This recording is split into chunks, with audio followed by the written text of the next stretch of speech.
Now I don't know whether you're laughing or crying, but this video is about emotion in sales and how important it is. Why is emotion so important in sales? How does it work? And how do you trigger it? And how does it open doors and close deals? Now PowerPoint kills emotion, I know that, you know that, don't use it. So enter my slideshow. Just like other human beings, customers will only make decisions when things become important to them.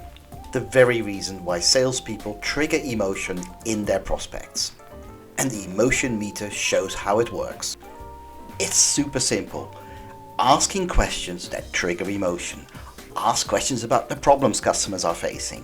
Find out why those problems are important to them. Ask them questions about the solution they're looking for. Ask them questions about the budget availability and their decision-making processes. And when the customer is emotionally involved, they start making decisions. Have a look at your pipeline. Have you really engaged their emotion? If you want a decision, start using some of these questions. Good luck. Please like this video and share it. The more we share, the more we learn.